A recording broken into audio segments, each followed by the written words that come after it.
Hey, what's up, guys? Welcome to today's episode of Major Players Straight Talk About Money. I got my guy. I'm so grateful to have this guy too, Oliver Austria.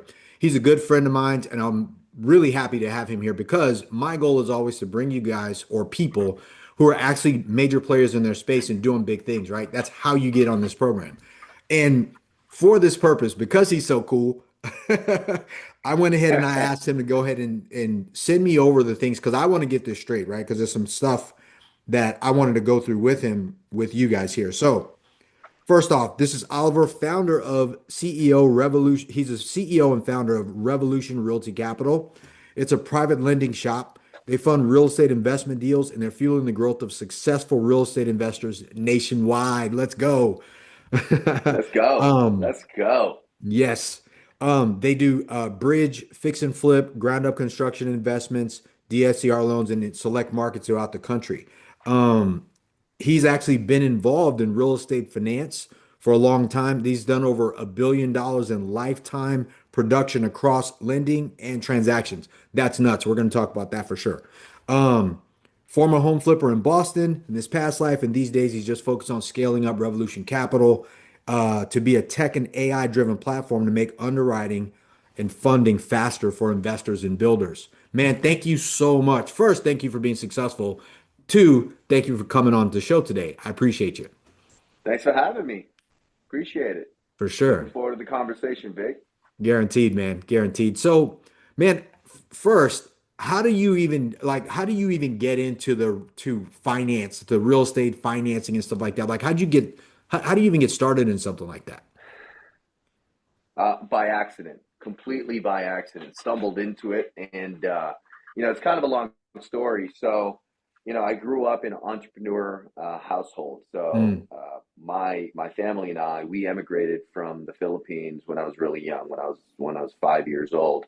hmm There's a lot of political instability at the time. My dad had kind of a quasi government job, and it didn't look like the next administration was going to be too keen on having him there.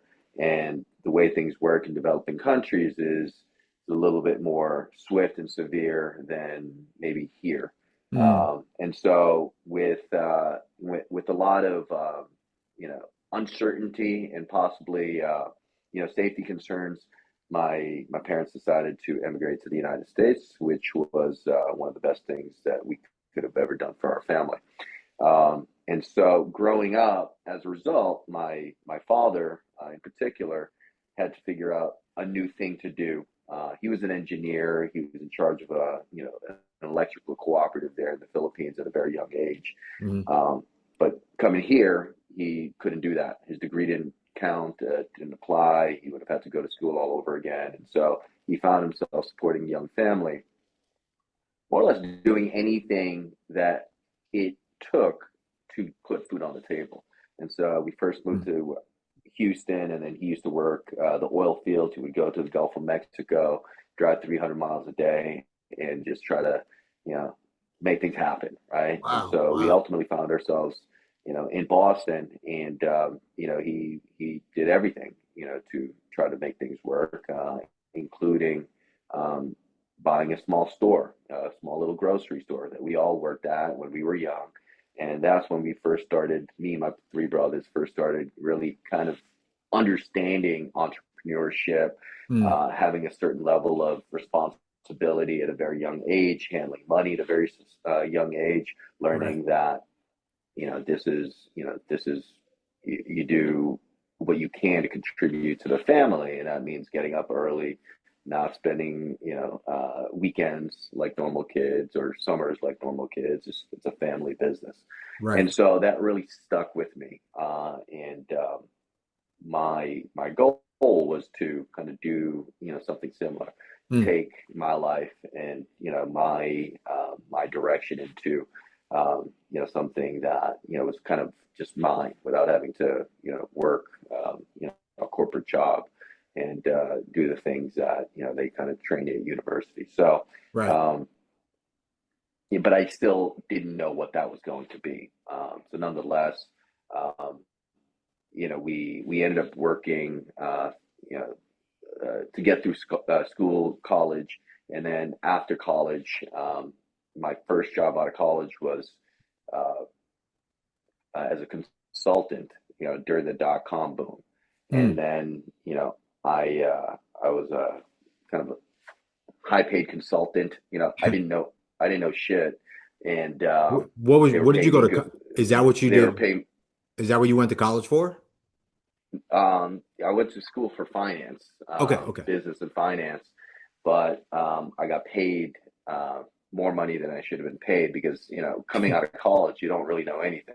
Right. So, you know, they hired me on as a consultant. 7 months later, 300 of us all got, pulled into a conference room. They said, "Hey, you're all being let go," Oh and that wow. was the end of my, first ever career in my only ever real job, so to speak. And Mm, so after mm. that, I realized that okay, even working for a big company, you can get pretty much just laid off at any time, and that was a great early lesson for me. And so Right. what I did was I went to New York with a lot of hopes and ambition Mm. you know energy to go find a job, maybe on Wall Street or try to find a job doing something making money because that's Right. where you go. You go to New York, and so Keep hearing that. arrive in New arrive in New York. I get there, I had a great time, spent all my severance money, spent all my unemployment money, and then by the time that September rolled around of that year, 2001, Mm. two planes hit the Twin Towers Oh and wow. destroyed New York City. You Mm. know, that was 9/11, obviously, Yeah, and yeah. so we had the dot-com bust. You had 9/11, so I'm 0 for 2, right? So Right. I decided not to stick around in New York, and my Mm. buddy at the time said, "Hey, I got some jobs for us. We're gonna go be mortgage bankers," and So what's a I was like, mortgage "Okay, well, banker? Is that like, that, you basically you lend money, but it's more of a banking side, just for people that's listening. that's exactly what I said. I Mm. said, what is a mortgage banker? I had no idea at the time what a mortgage banker was, Right. and so I said, okay, it sounds fancy. And he said, okay, well, we got accommodations to and jobs, and so I said, all right, let's go. So we moved to St. Louis, Mm. and my job, as I found out, was to be an assistant to a loan processor, which is Okay. not a mortgage banker, but it's pretty much the assistant to the lowest on the totem pole at a mortgage company. Yeah. And Yeah. the accommodations were the loan processor's couch. So Right. it Right. was it was a far departure from where I thought I was Yeah, or you going, think you're, from yeah. from college. And so I I laugh because it's one of those jobs that ultimately at the time you don't appreciate it for what it is. Mm. But I had the opportunity to learn the lending business, the mortgage lending business from the bottom up, Right. and I quickly accelerated into being the underwriter for the company. And then everywhere I looked, all the people making a ton of money were all the Mm. sales guys. So I said, okay, I want to do what they're doing. Well, how Right. do I do that? And so I quickly uh, got the knack of sales, and then I moved back to Boston, Mm. and I ended up opening my own mortgage company with my two Mm. brothers, and that set the sale for the finance business. And so when Okay. I say I got into this business by accident, it was truly by accident. And Mm. so I stumbled into it, um, and then all was going very well until 2008 hit, and now we have the GFC, the Great Financial Crisis, right? Right. So Right. I had the dot-com bust, I had 9/11, and then You hit all and of then them. I then I had the GFC. Right. So that taught me a lot of things where you have at the time we were brokering loans, and so we didn't have control of the money, Mm. right? So Mm. when the money dried up, the business dried up, and I was too foolish to even realize it. And Yeah. Yeah. so I spent too much time and money trying to rescue the business when there was no rescuing of the business. And so I Mm. pivoted into uh, flipping homes because there was a lot of distressed opportunities abound at that Yeah. time. And Right. so, just like any good entrepreneur, you pivot and then Hmm. you see where the opportunity is and you go chase after it.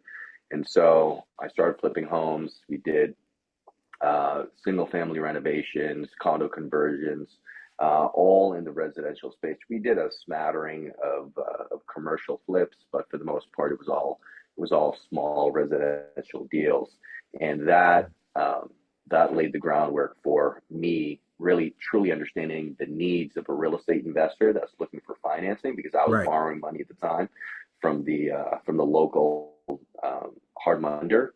Yeah. And so it got to the point where I realized, okay, the business I truly want to scale is I want to scale um, a lending business geared towards providing capital um, and financing to real estate investors. Right. I understood the DNA of what a home flipper needed, and I Hmm. said, all right, you know what? Instead of being a home flipper myself, I'm going to provide capital to a market that is capital starved.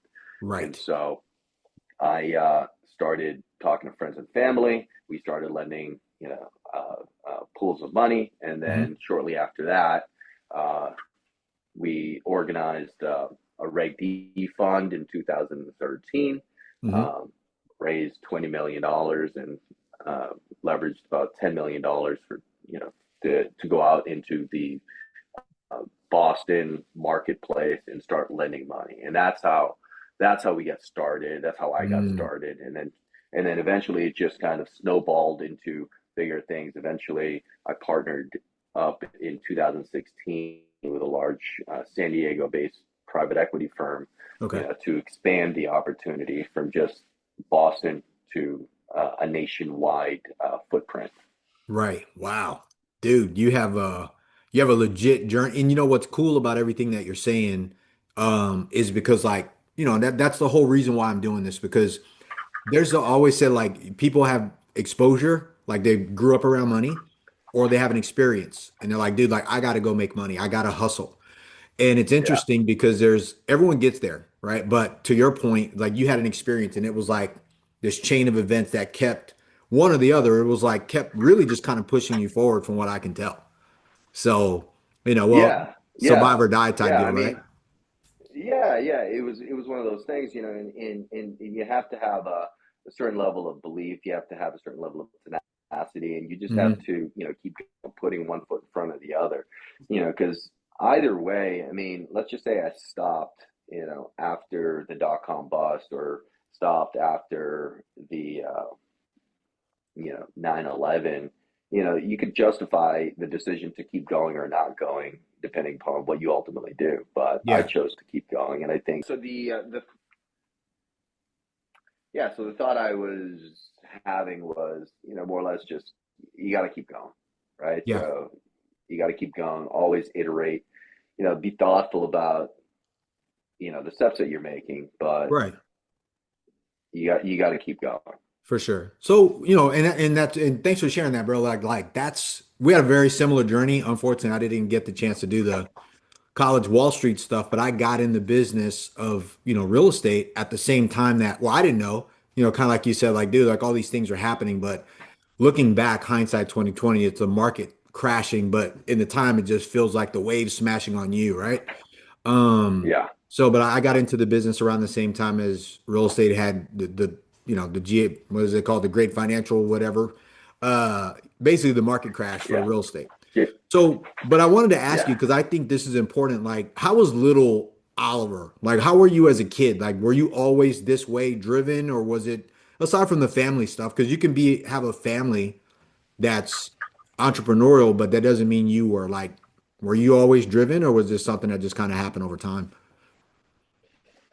I was um, I was not a perfect student. I was the type of student that couldn't sit still. When I hear Mm, about a concept in class, I just wanted to get up and go and go do something about it. I wanted to go explore the real world.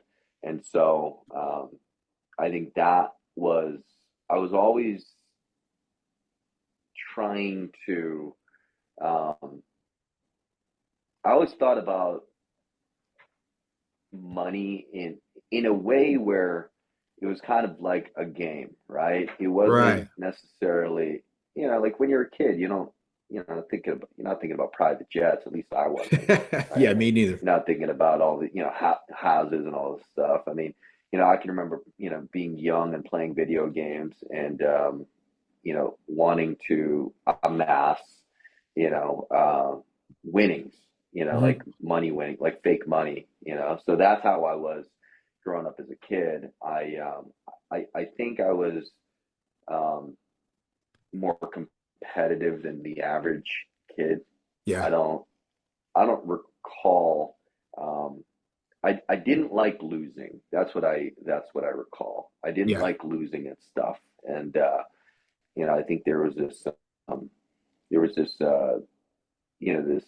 this I don't know, this moment in time where you know I think parents were taught to try to get their kids to be okay with losing, which I think is probably not a terrible thing, but I don't like when I like for instance Max, my son, I like the fact that he gets upset when he loses at Yeah. something. Yeah. I like to see that fire in him, and because it reminds me of myself, right? So Right. I like that he cares enough about something, as inconsequential as it might be. I just like that competitive spirit, and I think that was always and is always a part of me. And Yeah. for a while, you know, I you know, I didn't know what to do because it was unsettling in a way. Like Mm. I I didn't know where to direct it. But when I got older, um, directing it towards making money and creating wealth, it was a perfect way to kind of direct that energy. Right. And Right. ultimately, you're going to lose sometimes. You're going to Yeah. lose. You're going to win, and then I think that ultimately, makes you better. I mean, I talk about this all the time. I think being an entrepreneur, um, in some ways, it helps complete like the human development. Mm. Because you go through all of the emotions. You get to put it on the line, and you're the guy that has to, be responsible for it. You're the Right. guy that has to either suffer or win, through the result. And Yeah. so I think, yeah, it might not be for everybody, but I think if you want to have the complete experience here on Earth, um, there's there's a hang on one second. There's my phone is going off. Um, it's probably helpful to do things or engage in things that will allow you to get all the range of emotions. And I think entrepreneurship is one of those things, and I think having children is another one of those things. Absolutely, man. Those are the two things that pulls, everything you have out, dude. And you're a great dad, man. Like I said, I love you and your family, bro. I do. Man, Yeah, I appreciate that. Thank you. yeah, one of the things, and this is still just interesting to me because it's always been like a thing. Like you and I'm pulling it because it's like people want I like to know. And again, a lot of my interviews and questions are really for me and I get to share them with everyone else. Like how do you get to doing over $1 billion worth of revenue and transactions over time? Like that's a lot. I don't think people really get that. It's been thrown around, but that's a lot of transactions and a lot of volume. Like how do you get to that level of play? Well, it comes down to leverage, right? So Mm, you can't do it all by yourself, right? And so you got to figure out how uh, in which form of leverage you want to use, right? So there's leverage in the form of team, right? So right.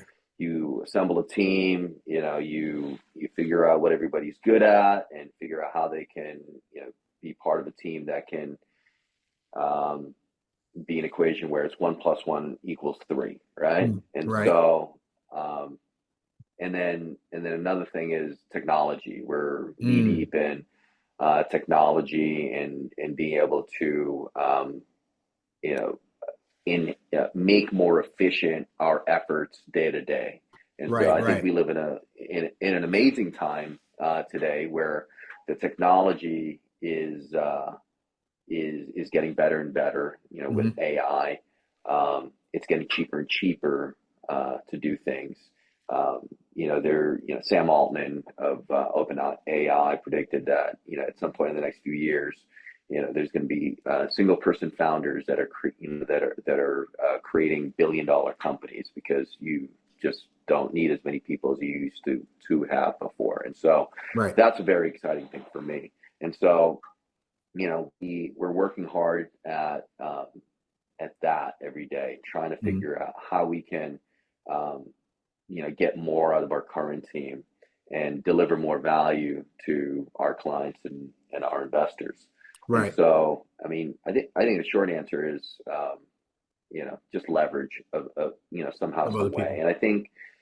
And I think the other thing too is capital, right? So the more success that you have in managing capital for other people, whether it's a Mhm. retail investor or family office or an institution, you're going to get more opportunities to do more of that, right? And Right. so Right. experience helps, right? So our Hmm. experience in being able to successfully manage capital, over the years helps us raise more capital, helps us, you know, achieve our goals so that it's we're not doing it by ourselves.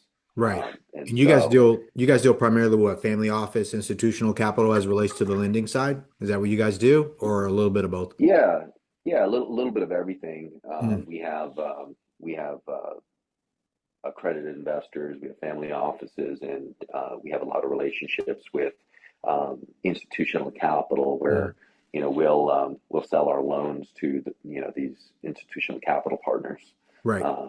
So it's a different form of investor relationship Right. Right. than And in the say with past, and have you always done that? Like, have you always kind of, like you said, have you always kind of been that scale of one of the, like a combination of did in the beginning, you just stuck to one group and this is where the capital came from?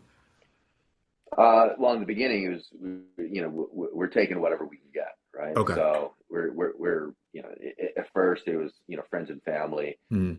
at very small amounts, and then over time, as the needs got bigger, we would go to investors that had more of a capacity to Mm. participate in the things that would end up fueling our growth, Right. right? And then eventually you get to a point where you're really trying to understand well what the fit is of a relationship, for capital, right? So, Right. the stuff that we do isn't, appropriate or it isn't, 100% fit, with, Mm. the needs and desires of, some groups, right? You Right. know, Right. perfect example is, if somebody needs, if a retail investor wanted to invest with us and they needed, liquidity was their biggest thing, then we probably wouldn't be a fit because, Mm. our loans are generally, 12 months long Right. at the minimum, Yeah. right? And so, just not ideal, fit for what it is that we offer with, what they're looking for as an Yeah. investor. And so I think, anytime that we're talking to a new capital relationship, it's really trying to understand, okay, well, what are we looking for in a partner? Hmm. How can we potentially um, have a relationship with that capital partner, if Hmm. at all? And are there any gaps in our current offering that they can potentially play a role in? Right. And if the answer to that is yes, then it's something that we really look into. But if not, then it might not be a fit immediately. Yeah. Yeah. So what do you think some of the bigger well, I won't say, I mean, I like mistakes and I like the biggest like wins too, right? What do you think some of the biggest mistakes on both sides? Because you're on both sides of the game, right? Right now you're in the capital side and you guys are doing your thing. As it relates to being on the capital side as a business, what do you think some of the biggest mistakes you see people make while they're on your side, like playing the game that you're playing right now. Okay, so just so I understand the question, biggest mistakes uh, for us, or biggest mistakes from a borrower, or biggest mistakes from someone that's looking to, provide capital? Just trying to Yeah, understand like the let's say question. provide capital. Let's say somebody's out there, they're raising a debt fund or whatever, and they're out there raising capital, but there's things going on in the market that make it a little different. Is like, what are some of the mistakes you see those guys making out there? Uh, I think it's first you got to understand you really got to know what it is that your investment style is, right? So what is it that you want to do in your fund, for instance, right? Hmm. Is it Hmm. a is it a first lien fund? Is it a junior lien fund, second lien fund? Is it, equity? Is it debt? So there's a certain style, in your offering that you're going to have, right? So if Right, you go to right. market and say, hey, we're, we're a debt fund. We only do senior debt, and we only go to 65 LTV. So if people come on to your fund and say, okay, hey, I want to participate in that. I have an allocation I want to make, and Yeah. then you start making, mezzanine debt, making loans that are, Mm. in geographies that you, uh, that Yeah, never intended on, and outside of your just guidelines. yeah, outside of kind of the style of your, what you're, communicating to the investors. I think that's a big sin, right? Because Right, now it's like, right. okay, well, I never signed up for this. Why did I do that? It just becomes an issue where Mhm. you just got to make sure. And I think I alluded to this earlier. You just got to make sure that, you know, whatever the, whatever the investor is looking to do, make sure it's clear to them, what it is that you intend to do with your fund. Right, right, right. Otherwise, there could be future issues. Yeah, And that makes total sense.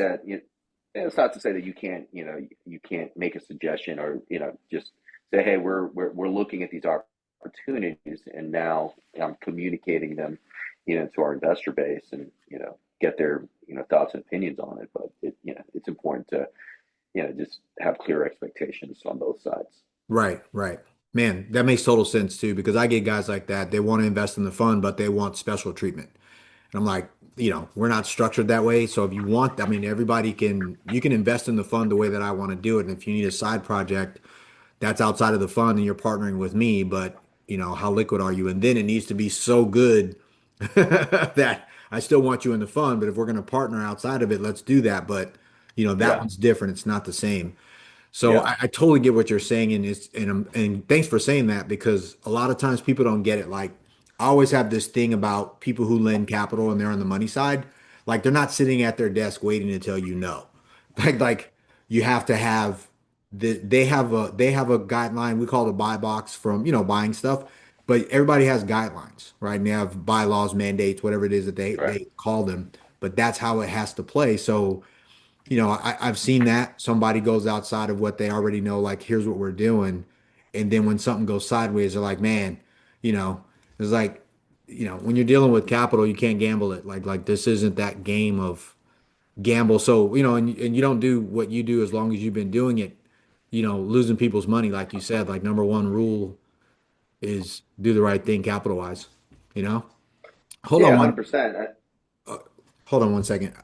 There was a question that I had. Hold on. Question from the audience. Hold on one second. All right, man.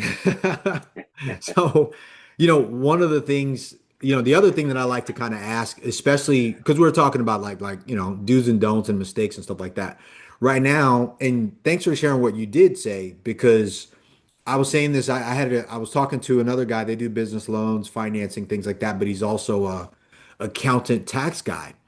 And I was like, the biggest things that I see happening in the world right now, and I think you're on them, so I wanted to kind of bring this up, is you got AI on one side that's technologically blasting through everything, all capital. I always look at like, where's the money going? All the money's going to AI, right? Right now. And then you have what I'm looking at it from a real estate capital side, like these changes to what to watch for me is the bit like Bitcoin, like the currency, right? Everyone says stable coin and crypto and stuff. I like Bitcoin, just a term. So I recognize like I look at it like fintech, the people's ability to either raise capital, like basically now it's like I can crowdfund, you can do money online, apps. It's more advantageous. Everybody's using their phone. So the ability to be like, hey, I'm going to pay you through Bitcoin. I'm going to invest through my app, my investor portal. That wire's coming. That's normal. And AI is making that a lot more available for the world, right? And is for speed components. So when you were saying that you're moving the company over, because we're looking at potentially doing that in the future, to being a lot more AI driven as it relates to the underwriting is concerned, the financing, streamlining a lot of stuff. Like, what do you see? You've been doing it. So what is something that you guys have been doing that you find like, dude, like this is legit, like as it relates to the AI is concerned and implementing it in your company? Yeah, so there's a few things there that I could comment on. So, when you talk about future, let's just talk about future developments Hmm.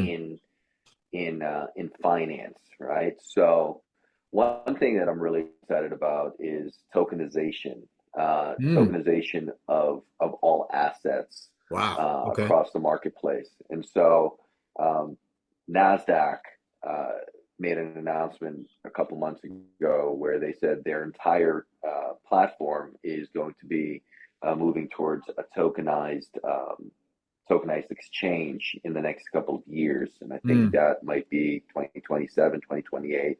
I think the New York Stock Exchange, also indicated that they're going to be moving away from the traditional, kind of stock market environment to a tokenized environment. So Mm. this is all happening fast and furious. And Right. so what does it all really mean? It means that um, real estate, uh, mortgages, lending, everything that we are kind of familiar with, Vic, everything that you're doing on the multifamily side, um, it's now going to enter this phase where, the technology that is available today and, will become more and more part of our lives is going to allow us to do things in a much bigger way. So, for instance, Mm. tokenization of real world assets, as it's called, Right. means instead of instead of having to purchase a building, for instance, you can create a platform or participate on a platform that allows you to sell your building out to a number of different investors, and they can purchase tokens in that investment and Right. then trade those tokens across different other investments that might Mm. be offered on the platform. And so, for instance, you might have a few different deals that you're managing, and you have 101 Main Street multifamily deal, and then you have 301 Maple Street, multifamily deal. An investor, a tokenized platform might allow all the investors, within your, kind of pool, Hmm. to trade across these different assets in a very digital manner without the paperwork, all Mm. of the uh, accounting and all of the distributions and everything related to kind of traditional investments on the private side, Yeah. are now going to be entering the digital age, and that also Mm. applies to um, lending, private lending, right? So blockchain, will just make our entire um, you know kind of work stack much easier because these things are being done through what's called smart contracts. You don't Right. have to do a lot of paperwork to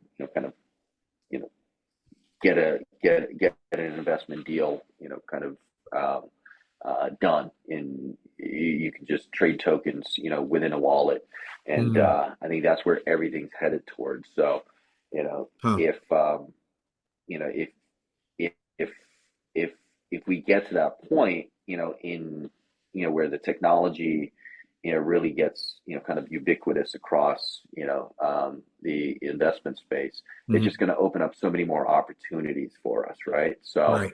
Right. Sometimes the problem with investing is just the friction it takes to get there, right? The Yeah. Yeah. paperwork, the accounting, all of the things that that we have to do manually. It hmm it hmm it, it can be done, through digital tools. Yeah. Yeah. And it's funny And because we've already been groomed for it over time, right? Like it went from people doing, especially for real estate purposes, because real estate, that real asset, there's this heavy. People don't get it if you've never done real estate, like actual do a lot of real estate deals. It is document heavy, because it's a real asset to your point. And once you kind of move into the space where you're starting to digitize stuff and, went from fax me this form to now it's on DocuSign to now it's normal, like you said, to now it's just the tokenization of a product and you own this piece of it. It's interesting because I was on an investor call last night because I'm one of the limited partners in some deals with Cardone Capital, and they were talking a lot about that because he's in the process of going public. He has the Bitcoin fund where he's buying real estate and then he's stacking Bitcoin on the top of it, and there's some new stuff going on. So I get to kind of as a limited partner in institutional deals and be on the cutting edge of somebody kind of like doing it. And it's interesting because they were talking about the tokenization of that and going public last, no, not him, but just in general, the topic. So the fact that you brought that up, I was like, oh wow, like this is happening, period, end of story. There's too many people that are yeah, in the capital space that are already connected to this. And like you said, I remember seeing it when they were talking about NASDAQ, the stock market, digitizing a lot of these big institutional real estate properties, office buildings, apartment buildings. It's a matter of fact, I think Larry Fink for the that World Economic Conference thing that was going on, he was talking about it. He's been talking about it forever, that's going to be the thing. And yeah, he's that's interesting. yeah, he talks a lot about it now. He used to be a hater on Bitcoin, and now he has the world's biggest Bitcoin ETF. But he's been a huge proponent of tokenization of all Mhm. real world assets for a couple of years now. So he's certainly done a 180. And Yeah, so, just to yeah. answer your question on AI specifically, and just AI, hmm tools and creating more, productivity and efficiencies within our own shop. We're using it for underwriting, business development. We're hmm using it for marketing. We're using it for blog writing. Anything and everything. We're exploring to try to see if there's ways that we can um, uh, in, uh, integrate AI in an intelligent way, Right. so that we can remove ourselves of a lot of manual processes, and everyone that's currently involved can kind of upgrade, their roles to Yeah, one that yeah. doesn't require so much, the manual, the minutia, what I call the taking out the trash of Yeah. the job, right? It's just stuff Right. that just needs to get done. Mhm. And with the dawn of AI agents, all this stuff is becoming more and more of a reality. And the Mhm. best part about it is you don't need to know how to code, for the Right. most part anymore. Where we are today, when we look back 12, 18 months, from now, hmm the capabilities of today are going to, completely change Right. in a much better way. Right. Right. So I'm looking forward to it. I'm very bullish. I think the future is very, very bright for entrepreneurs, and I think it's very, very bright for anybody that wants to embrace AI hmm in helping their build their business, Yeah. whether that's raising capital, whether that's syndicating deals, whether that's going out and deploying capital as a lender like myself, or hmm even if you're a real estate investor, flipping homes or buying deals of whatever that it might be. There's no reason that you shouldn't be successful. Right. Right. I mean, 1000%. I mean, it's almost like giving everybody the cheat codes and be like, here, like you said, you don't have to code, you don't have to do anything. You just install it in your company, your business, and there you go, right? And press play, and then train all Yeah. your people to do it the right way. That's crazy. Yeah, So you just have to be curious enough to go learn it, go that's what play it with is. it, go and you know, figure it out, Yeah, okay? yeah, Because there's a lot of you know, young people, young entrepreneurs that are just getting really, really good at this stuff. And yeah. you know, it's you know, old guys like us need to be able to keep up and make sure that, you know, we stay in, you know, we stay in the race for that. Yeah, yeah, and that goes right back to your part about being competitive and hate to lose. Like I hate watching somebody pull past me in a situation.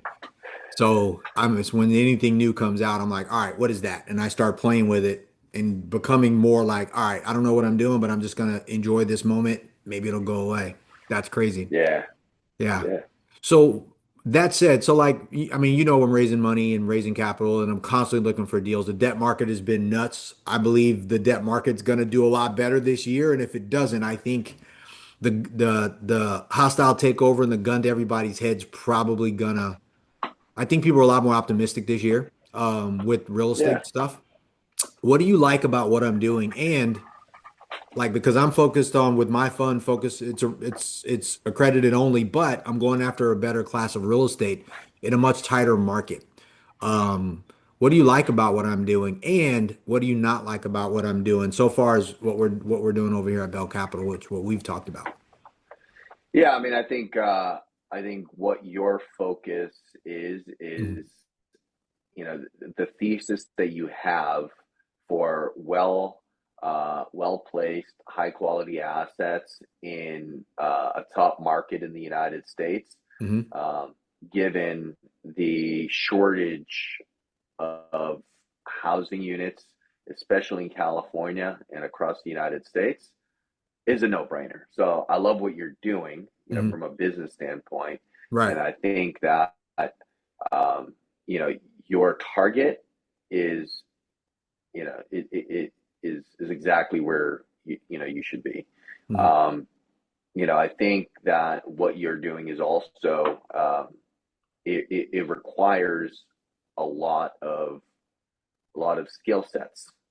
You're 1,000. sourcing deals, you're inspecting deals, you're raising money, you're talking to investors, you're disqualifying investors, you know, you're going through, you know, we've talked about this before. You're Yeah, really 1,000. running two businesses at the same time.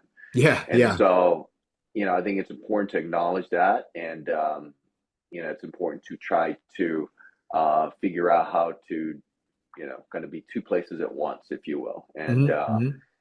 you know, that's, I've seen the model work. I've seen it, you know, make a ton of money for, Yeah. you know, for people in my network. It's just I know that it's going to require a lot of resources, a lot of team, a lot of, Mhm. you know, just kind of doing what you do, but maybe more of you. Right, right. Yeah, yeah, absolutely. So what do you think first? And this has been, especially from a real estate guy, because I was again, I was talking to this accountant about that does the business financing and stuff like, and I was like, being on the deal side for so long, I'm great at that. Been doing that for 27 years. And then moving into this capital space where you got to raise a fund and things like that. There's a lot of compliance, a lot of going off to raise money, talking to investors, a lot of investor relations stuff, and building a team and the marketing and the stuff. It's a second business, like you said.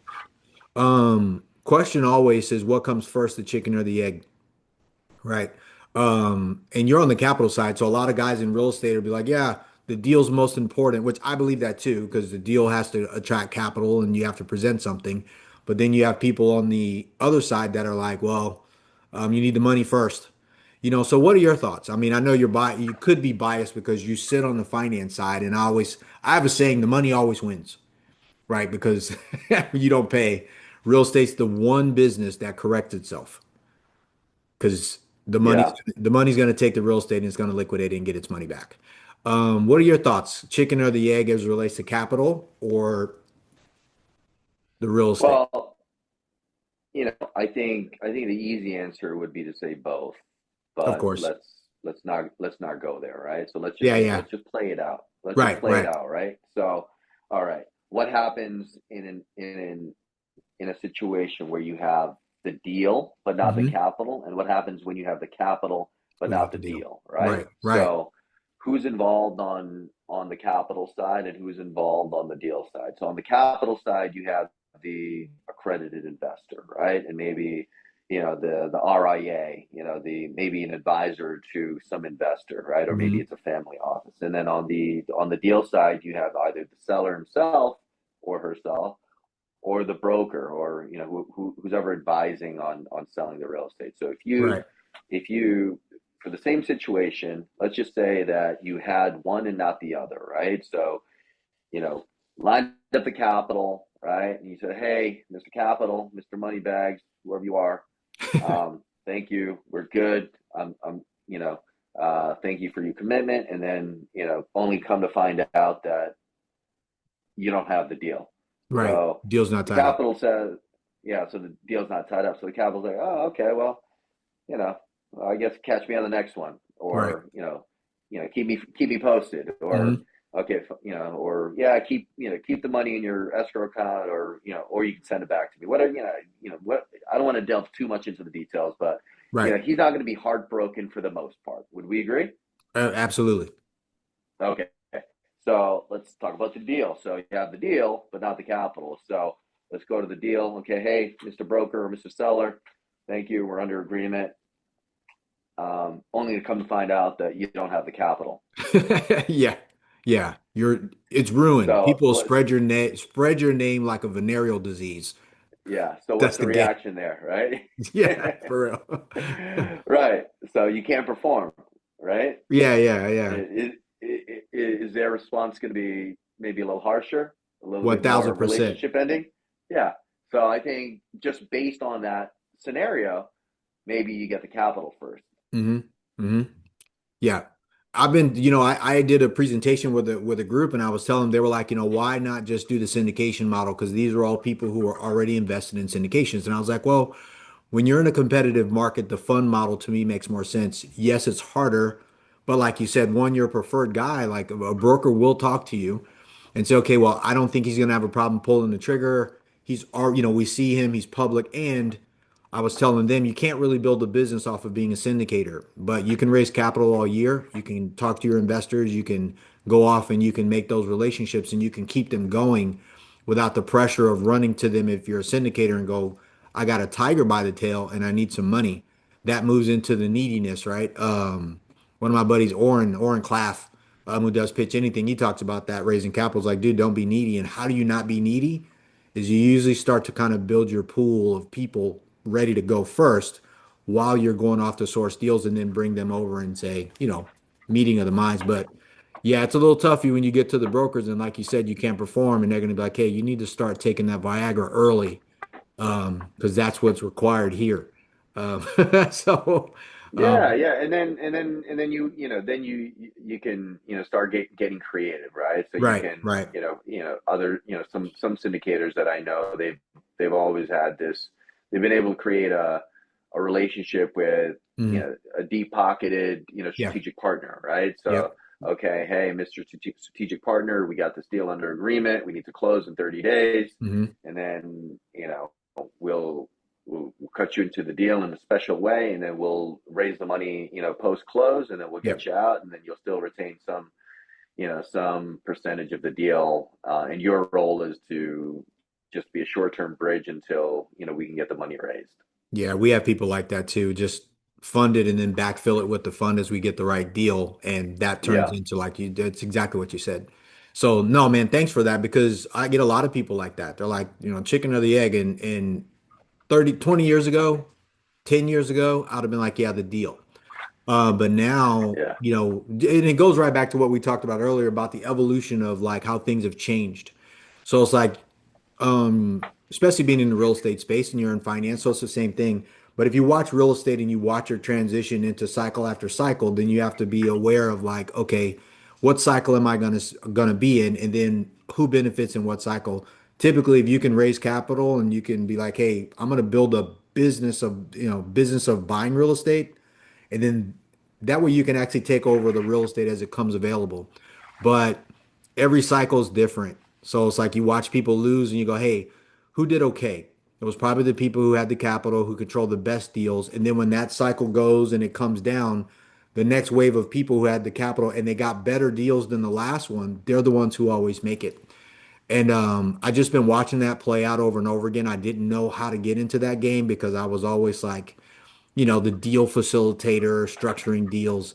And then it was just like, you know what? At what point do I become a big boy and a major player? And I go, why don't we build a campaign and put an engine together that does two things, like you said. You're going to need two businesses, ones that finds the deals, ones that raises the capital and put them together, and they have to be at the same time. Um, Yeah. yeah, you can't be a quarterback and throw the ball downfield and run down and catch it, but you know, you gotta have a team, like you said, Yeah, I mean, if there's somebody that can do it, it's you. I know you got a strong arm, you got fast legs, so for sure. I wouldn't put it past you. Yeah, man, that's how you get bad knees. But no, I appreciate it. So, last question for you, man. I appreciate you spending the time with me because I've taken away a lot and I've learned a lot from you, man.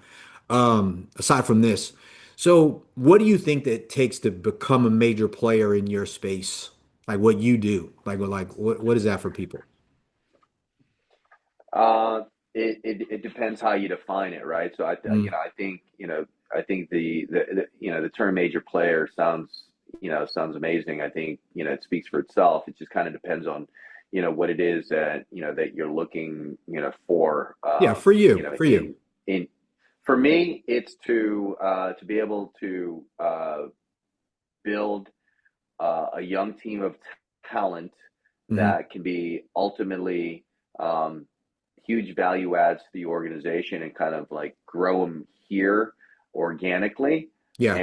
and build an army of guys that can be very very successful out in our space, Hmm. create um, amazing relationships with real estate entrepreneurs, whether they're a home flipper, whether they're a builder, or someone building,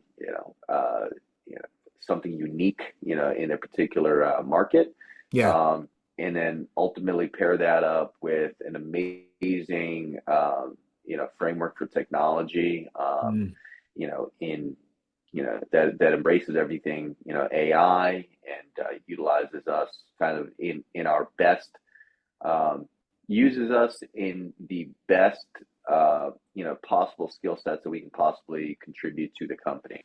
And so I'm mm, working feverishly at really just scaling up everybody's capabilities yeah. at the organization, such that like if we can accomplish that, have very reliable capital through our fund and through our institutional capital partners, and if we have a very talented team Hmm. of individuals that can help kind of really spread out our tentacles into every single market in the country, Yeah. um, and then really have very strong technology that's kind of allowing us to um, you know really work at the things that we really enjoy working at day in and day out.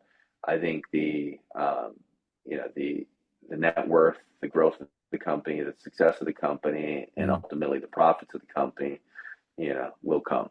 Um, there's a lot of different types of lenders in our space, right? So right. there's guys that are really more on the institutional side. There's guys that are more on the commercial side. There's guys that are focused on RTL, DSCR, that sort of thing. Yeah. For me, I want to be able to really be in my creative zone day in, day Mm, out, yeah. and feel like every day I truly feel like an entrepreneur versus just kind of come to the office to put out fires. Yeah. Yeah. And I realize that is kind of comes hand in hand, as part of building a company, Well, and as you yeah. grow and as you kind of you know you know you know make mistakes and learn from those lessons, and you build up and build up. But I like the idea of making sure that you know if you're going to commit to doing something every single day, you Mm, try to have fun doing it. mm. Good, good. There you go. So basically build a strong Yeah. team and have fun while you do it. Yeah, yeah, and when I say fun, it's I know what you it's mean. challenging, it's Yeah. intellectual, it's stimulating for the mind. We're not Right. here playing ping pong all day. It's something that really you know kind of resonates with your existence in the world. Because at the end of the day, it's finance, it's real estate, right? So we're Hmm. not, we're Yeah. not curing cancer, we're not doing anything, Yeah. that, we're not sending rockets to Mars, but what we're doing is we're supporting entrepreneurs every single day. We're funding their projects. We're beautifying neighborhoods. Mhm. We're creating the ability for someone to make a lot of money in a very short period of time, Yeah. and being able to make impacts in their homes, their communities, and I think that just that that magnifies a lot of things for everybody involved. Right, right. So what, so and last question, man. Thanks for that, bro. Like that's really cool. So I'm getting a good handle on again how you think. Like that's the goal, right? Is to listen to people who are doing big things and trying to win this game of life and business and money. It's like how do they think? What's going through their heads? So what's your goal for Rev Capital? Like, is there like a I always think financial targets. For me, I know at some point whether it's going to happen in my lifetime. I'm not even going to dummy it down because it's just me. Like I want to hit a $50 billion in AUM and assets under management for the company. Like how is that like what's your target for Rev Capital and for what you're doing in the future? In game. Uh, Yeah, so a good target if just kind of in the terms that everybody speaks about in our world, Yeah, yeah. some metric is kind of loan volume, right? But Hmm. we want to be $1 billion a year originator in our space Hmm. and do it with as few people as humanly possible. Right, like the lean, almost like the Navy SEAL team, six guys and that's it. Yeah, yeah, we're gonna have a lot of robots floating around. There you go. Hey, man, we'll get it done for sure. Well, man, any way I can help you hit that target, let me know. Like I said, I'm always going to send people your way. Well, two sides to it. People looking for, financing and debt and all the other stuff for good projects, and then also people who are looking to join the team. So, man, I appreciate you spending this time with me as well as everybody else. And again, thank you, man, for being successful and helping. And man, I always learn from you every time we talk. Likewise, brother. I appreciate you and appreciate everything that you do. So thank you for having me on. For sure, man. For sure. Let's do some stuff together. All right, man. You have a great day today, okay? Let's get after it. You too, brother. Yeah. Peace.